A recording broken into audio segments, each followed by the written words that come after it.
Archaeologists in Egypt have unsealed a massive black sarcophagus. Some have been wondering if it might reveal the body of Alexander the Great or unleash a deadly curse.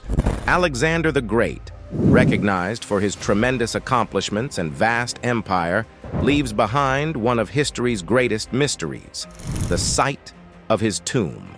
While the search for Alexander's final resting place continues, fresh discoveries of his immediate family's burial locations have piqued the interest of both historians and enthusiasts. These graves, discovered after centuries of discussion and debate, reveal interesting details about the great conqueror's legacy.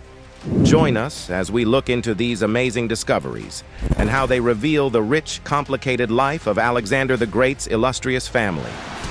Legacy of Alexander the Great. Alexander of Macedon, better known as Alexander the Great, was more than just a monarch. He was a visionary who altered the ancient world in ways that continue to resonate throughout history. Alexander ascended to the throne following his father's demise and set off on a voyage that would see him create one of history's largest empires, reaching from Greece to the borders of India. Born in 356 BC in the ancient city of Pella, Macedon's capital, Alexander was destined for greatness. From a young age, he demonstrated qualities that distinguished him from his contemporaries, including intelligence, ambition, and an unwavering desire for glory. His father, Philip II, was a great ruler who converted Macedonia into a powerful military kingdom. However, Alexander's mother, Olympias, convinced him that he was of divine birth, claiming descent from Achilles. This conviction in his semi-divine nature would fuel Alexander's insatiable pursuit of conquest. Aristotle, one of the best thinkers of the day, was entrusted with Alexander's education when he was 13 years old. Alexander was exposed to a wide range of subjects while studying with Aristotle, including philosophy, physics, literature, and medicine. Aristotle's ideas had a great impact on Alexander's worldview, instilling in him a love of knowledge and confidence in the superiority of Greek culture, which he later extended throughout his empire. Even as a student, Alexander was not satisfied with simply academic endeavors. He aspired for the glory of the battlefield, and his early education was dedicated to improving his military talents as well as intellectual development. The assassination of Philip II during his daughter Cleopatra's wedding to King Alexander of Epirus has remained a mystery. Ancient texts describe a plot between Olympias and her son Alexander, motivated by a strong desire to ensure Alexander's succession. Olympias, noted for her great influence on her son and her deep religious fervor, is said to have arranged the killing, fearful for her son's position in the face of Philip's polygamy and prospective threats from his other wives and children. Following Philip's death, Olympias supposedly ordered the execution of Philip's last wife, Cleopatra, and her newborn son, effectively eliminating any competing claimants to the throne.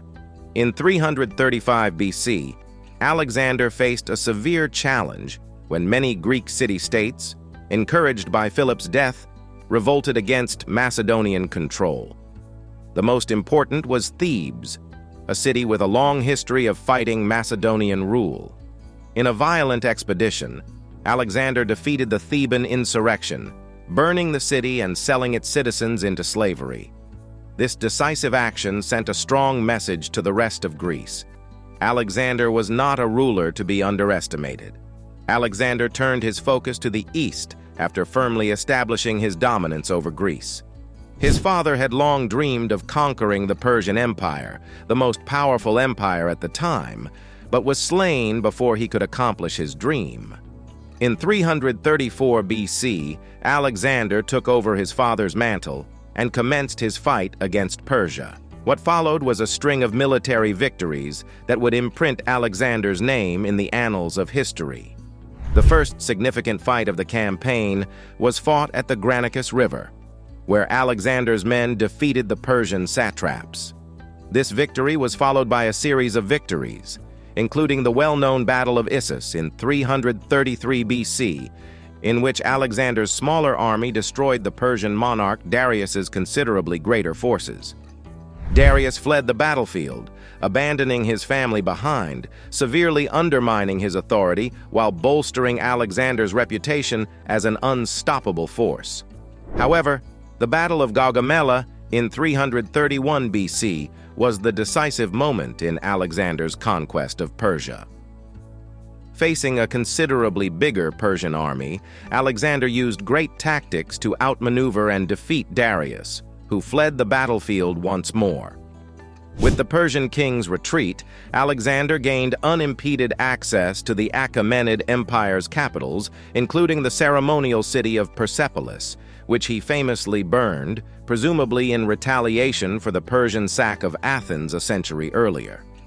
After conquering the Persian Empire, Alexander set his sights even further east. His determination to reach the ends of the world drove him to wage a grueling battle in Central Asia, driving his army across arid deserts and huge mountain ranges. In 326 BC, he crossed the Hindu Kush into India and faced King Porus, one of his most formidable opponents, at the Battle of the Hydaspes. Despite the fearsome war elephants and the strong resistance of the Indian armies, Alexander triumphed, demonstrating his tactical brilliance and his army's unshakable resolve. However, even the greatest of kings must submit to the limits of human endurance. Alexander's warriors, exhausted after years of campaigning and eager to return home, rebelled at the Bays River, refusing to march deeper into the unknown. Alexander reluctantly turned back and began his lengthy journey westward. Along the way, he consolidated his empire by establishing new cities, including three named Alexandria, the most renowned of which is in Egypt. These cities served as administrative hubs and outposts of Greek culture, extending Hellenistic influence well beyond Greece's borders. Alexander's life was sadly cut short in 323 BC at the age of 32, when he fell ill and died mysteriously in Babylon.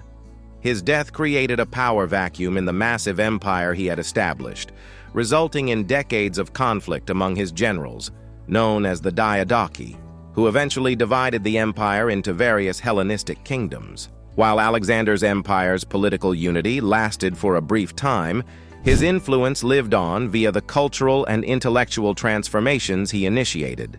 Alexander's conquests resulted in great cultural dissemination, merging Greek and Eastern elements during the Hellenistic period.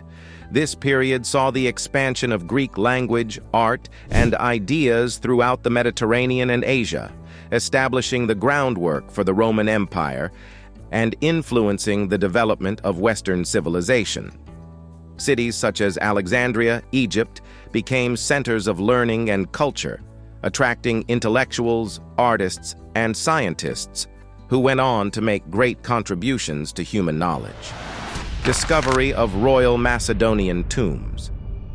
In 1855, archaeologists and historians began to pay attention to the region surrounding Virgina, a little hamlet in northern Greece. The landscape, littered with ancient burial mounds, suggested a deeper significance. Scholars began to assume that these mounds were more than just regular tombs, but rather part of a bigger ancient site, Aigai, the fabled first capital of the Macedonians. Aigai was no ordinary city. It was said to be the final resting place of the Macedonian rulers, including Alexander the Great's father, King Philip II. In Greek history, the city was considered mythological, representing the empire's grandeur and powerful kings. However, the initial excavations were met with disappointment. Archaeologists, motivated by the prospect of discovering the ancient metropolis, discovered little more than empty tombs. The lack of major findings caused a drop in interest in the site. The mystery of Aigai seems doomed to stay unresolved, buried beneath the dirt and the weight of time. In 1861, Léon José, a French archaeologist with a strong interest in ancient Macedonian history, began on a journey to uncover the city's secrets, reigniting declining interest in Aigai. With Napoleon's backing, José conducted an enormous excavation expedition aimed at uncovering the vestiges of Macedonia's magnificent past. His journey was more than just a scholastic endeavor. It was an attempt to reconnect with the ancient world and bring its stories back to life. Hussey and his crew concentrated their efforts near the current settlement of Palatitsa, where they discovered the remnants of a massive structure. This construction was thought to be a palace, probably belonging to Macedonian monarch Antigonus III Doson, who ruled from 263 to 221 BC. The discovery was important because it indicated the presence of a vast ancient metropolis beneath the surface. Hussey proposed that this location was the ancient city of Vala, a theory that would dominate archaeological thought for more than a century. However, the expedition encountered an unexpected and terrible challenge: malaria. The disease was widespread in the area, posing a persistent threat to Hussey's health and the lives of his staff. The ongoing threat of malaria eventually brought the excavation to an abrupt halt. The site, which had enormous potential, was mostly unexplored, and its secrets were once again kept from the world. The beginning of the 20th century saw a renewed interest in the Virgina site, fueled by breakthroughs in archaeological methodology and a rising appreciation of the region's historical significance. By this point, the territory around Virgina had been repopulated by Greek refugees fleeing the Greco-Turkish War, bringing new life to the ancient land. The current settlement on the site was named Virgina after a legendary queen, and the name quickly became associated with the archaeological treasures buried beneath its soil. Archaeologists, equipped with better instruments and a deeper understanding of the site's possibilities, returned to Virgina with fresh vigor. They weren't just looking for relics. They wanted to unravel the story of a lost civilization, to highlight the grandeur of a monarchy that had impacted the course of history. The site of Virgina, with its mysterious burial mounds and ancient remains, became a focal point for these endeavors. The first royal tomb. The ancient city of Aigai, located in the shadow of Mount Pieria near the current settlement of Virgina, was once the heart of Macedonian culture. While the archaeological potential of this location had been recognized for some time, Konstantinos Romaios' efforts laid the groundwork for one of the most remarkable archaeological discoveries of the 20th century. Romaios, a famous archaeology professor at the Aristotle University of Thessaloniki, was enticed to Virgina by the prospect of discovering vestiges of Macedonia's glorious history. Between 1937 and 1940, Romaios conducted a detailed investigation of what was thought to be the ruins of the old palace complex. His endeavor, motivated by a strong interest in the history of the Macedonian kingdom, was not without difficulties. The site's dispersed and degraded remains provided scant hints of the treasures buried under its surface.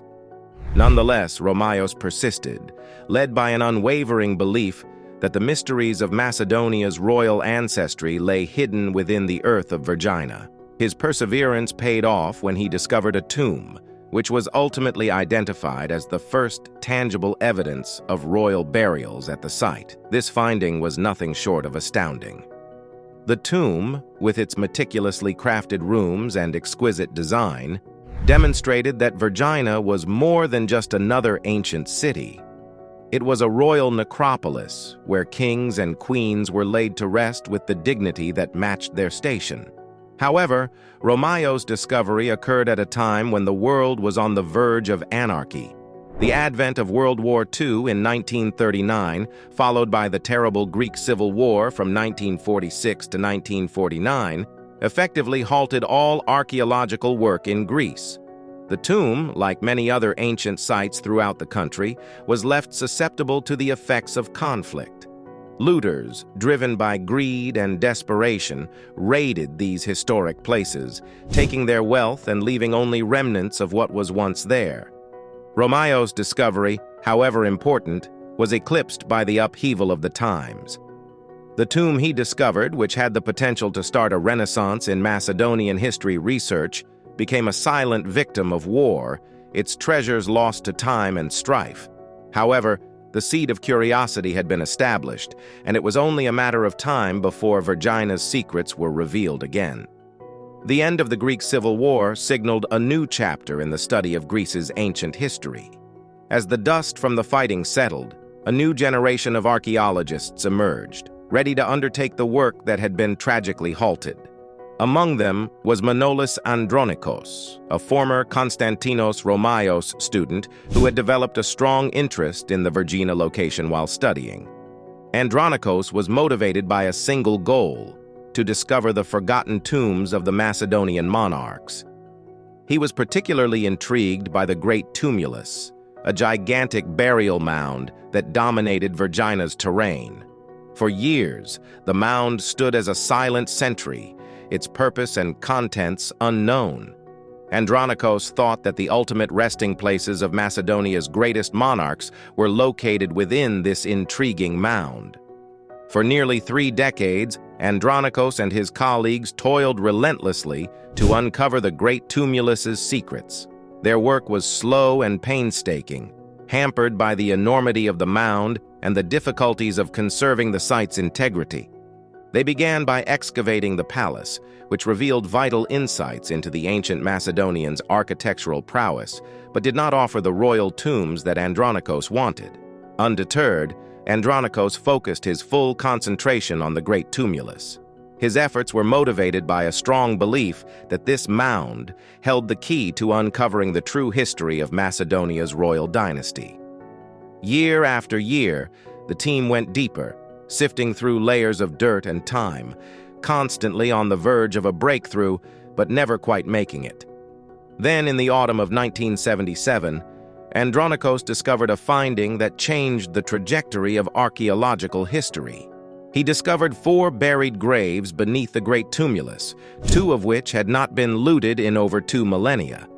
The preservation of these tombs was nothing short of miraculous, allowing for a thorough investigation of their contents. Among the tombs, Tomb 2 struck out as particularly remarkable. Within this tomb, Andronikos unearthed a golden larynx adorned with the 16-rayed son of Virgina, the Macedonian dynasty's symbol. The cremated ashes of a man were found inside the larynx, together with a golden burial wreath, a silver and gold diadem, and a number of other valuable objects. After a thorough examination, Andronikos determined that this tomb was the ultimate burial place of Philip II, Alexander the Great's father.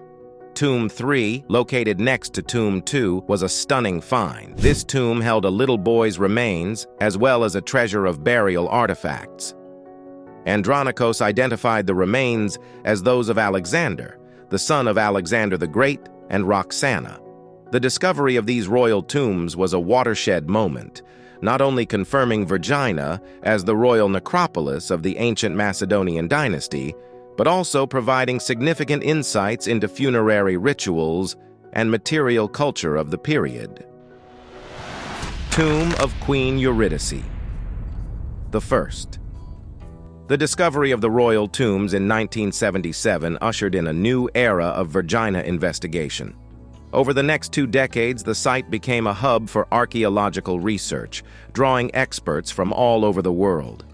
The excavations at Virgina were not just about discovering the past, but also about comprehending the cultural and historical relevance of the ancient Macedonian kingdom.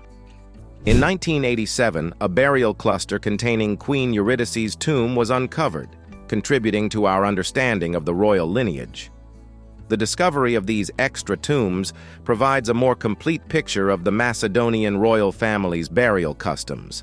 The graves contained a multitude of artifacts, including jewelry, weapons, and ceramics, with each piece providing insight into the lives of the Macedonian elite. Between 1991 and 2009, almost 1,000 graves were found in Virgina, revealing a complex and sophisticated society. These tombs, coupled with the remnants of city districts, farmhouses, cemeteries, roadways, shrines, and fortifications, provided a vivid picture of life in ancient Macedonia. The excavations also revealed the remnants of a royal burial cluster belonging to the Temenids, an ancient Macedonian royal house of Dorian Greek descent. This discovery cemented Virgina's role as the Macedonian ruler's final resting place. These discoveries had far-reaching implications beyond archaeology itself. They provided a concrete link to ancient Macedonia's history and culture, shedding new light on the lives of the people who had lived in this region. The objects discovered at Virgina have now been shown in museums all around the world, allowing the public to interact with this rich cultural heritage. Furthermore, the discoveries at Virgina have profoundly influenced our view of the ancient world. They have questioned long-held beliefs about the Macedonian kingdom, giving insight into its political organization, social hierarchy, and cultural achievements. Treasures of Virgina. The objects uncovered in Virgina's royal tombs are among the most amazing found in Greece. These objects offer a rare and personal look into the life of the Macedonian monarchs and their families, revealing their customs, beliefs, and artistic achievements. As we explore the rich tapestry of artifacts recovered from these ancient tombs, we discover a world of grandeur, spirituality, and intricacy that has captivated historians and archaeologists for decades. One outstanding item from the graves is a silver and gold diadem with the Heracles knot, a sign of protection and union. This diadem, most likely worn by the king during his lifetime and put in his tomb as a symbol of his royal rank, exemplifies the confluence of artistic and symbolic aspects in Macedonian royal culture. The Heracles knot, named after the legendary Greek hero Heracles, was thought to have protective properties, keeping the wearer safe from harm. The use of silver and gold in the diadem demonstrates not just the Macedonian court's wealth, but also the advanced skills used by their artisans. The graves at Virgina also housed a variety of weapons and armor, including gold armor and greaves tailored to Philip II's leg, which had been distorted due to a badly treated broken tibia. These things not only emphasize the king's duty as a warrior, but also demonstrate the physical obstacles he experienced throughout his life. The existence of such highly manufactured armor and weapons demonstrates Macedonian society's martial bent and reliance on military supremacy. The gold armor, in particular, represents the king's stature as a leader in both military and governance, combining the duties of protector and ruler. The tombs contain intricately made swords, daggers, and shields, each of which demonstrates Macedonian metalworkers' outstanding skills. These weapons were not only useful, but also used as symbols of authority and status. The intricate engravings and decorations on the weapons frequently showed scenes from mythology or heroic feats, strengthening the king's affinity for divine and heroic ideals.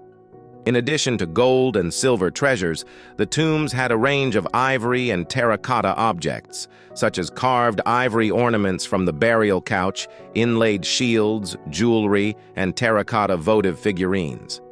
These items, which depict themes from mythology or daily life, provide insight into the Macedonian court's artistic and religious practices. The ivory carvings, in particular, stand out for their detailed intricacies and delicate craftsmanship.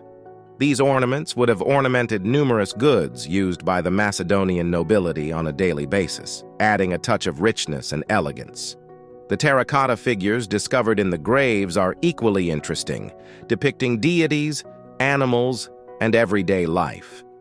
These figurines were used for both decoration and votive purposes, representing Macedonian society's strong religious beliefs. They offer unique insights into the spiritual beliefs and rituals of the time, demonstrating how the Macedonians attempted to connect with the divine. One of the most remarkable findings at Virgina was the bones of the so-called Lady of Aigai, a woman buried in the 9th century BC, well before Philip II's reign. Her grave included a large collection of jewelry and body adornments, implying that she had a high standing in early Macedonian culture. The discovery of her tomb underscores the site's lengthy and complex history, which stretches back several centuries before the Macedonian kingdom's rise. The jewelry discovered in the Lady of Aigai's tomb is notable for its diversity and artistry. Necklaces, earrings, and bracelets made of gold, silver, and bronze are frequently embellished with elaborate patterns and beautiful stones. These objects demonstrate the lady's riches and prestige, as well as the early Macedonians' sophisticated metallurgical talents. The discovery of such magnificent goods in a tomb from the 9th century BC demonstrates that the region was already a hub of cultural and economic activity long before the Macedonian kingdom reached its peak. Debate and doubts. For decades, there has been a disagreement over the actual identification of the tombs, particularly tombs 1 and 2. The current reconsideration of these tombs has sparked scholarly arguments, challenging long-held assumptions about who is buried where and what this means for our understanding of ancient Macedonian history.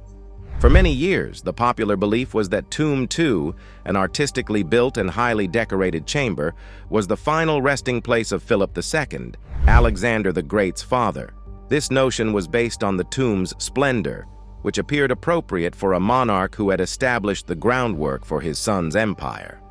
However, the identification of the remains in Tomb 2 has always been challenged, and recent research has thrown gasoline to the fire, implying that the tomb may not belong to Philip II at all, but rather to his lesser-known son, Aridaeus, and his wife, Eurydice of Macedon. The new study uses osteological investigations of the bone remains discovered within the tombs and compares them to historical records that describe Philip II's physical appearance and injuries. The findings of these analyses call into question the traditional identification of Tomb 2 as Philip II's final resting place, arguing that the remains more closely resemble those of Aridaeus, who succeeded Alexander as a figurehead king but was largely kept out of power due to mental disabilities. One of the most remarkable pieces of evidence is the male skeleton remains discovered in Tomb 1. Although this tomb is of a worse grade than Tomb 2, the remains exhibit clear evidence of injury, which corresponds to what is known about Philip II's physical state. According to historical records, Philip was nearly killed in 339 BCE when a spear penetrated his leg, causing him to limp for the rest of his life. The skeletal remains in Tomb 1 exhibit significant damage to the left leg, including a granuloma and a fused knee joint, which could only have been caused by a piercing wound that most likely split the joint in two. This injury closely matches historical depictions of Philip's wound, providing support to the theory that Philip II was buried in Tomb 1 rather than Tomb 2. The quality and grandeur of the tombs are also important factors in the discussion. Tomb 1, despite bearing more closely related remains to Philip II, is modest in comparison to Tomb 2's splendor. Some experts have questioned if such a humble mausoleum belonged to a monarch of Philip II rank. However, historical context provides a credible answer. Alexander had not yet become the renowned conqueror we know today when Philip died. He was a young, ambitious king who had recently inherited his father's throne and was about to launch an expensive and perilous campaign to conquer Asia. It is possible that Alexander, confronting the financial pressures of his next military expeditions, chose a more inexpensive burial for his father, saving resources for his own future victories. The reconsideration of Virginia's tombs has far-reaching ramifications for our understanding of ancient Macedonian burial culture. Traditionally, archaeologists assigned gendered identities to tombs based on the presence of specific objects, such as weapons or jewelry. It was assumed that a tomb containing weapons belonged to a warrior, most likely a male king. However, the current study undermines this notion, indicating that the magnificent armament discovered in Tomb 2 was most likely deposited on behalf of Eurydice, not Philip II. This revelation challenges us to reconsider women's roles in ancient Macedonian society, as well as their participation in military operations. Eurydice's active engagement in military campaigns, as well as her renowned equestrian talents, suggest that she was a far more prominent character than previously thought. The presence of weapons in her tomb could be interpreted as a reflection of her position and ability rather than as typical of a male fighter. Furthermore, the simplicity of Tomb 1, assuming it does truly belong to Philip II, sheds additional light on Alexander's early reign's financial situation. This implies that even a powerful king like Philip II may have received a less lavish burial due to his son's financial difficulties. This frugality stands in stark contrast to the grandeur of later Macedonian tombs, demonstrating a shift in burial traditions as the empire grew in size and wealth. Despite the convincing evidence offered by the new research, the identification of Virginia's tombs remains a source of contention. Some researchers remain unconvinced, claiming that Tomb 1's modesty contradicts our understanding of Philip II's accomplishments and rank. Others argue that establishing final conclusions should be approached with caution, because the historical record is frequently fragmentary or skewed. Thank you for watching. Stay tuned for more.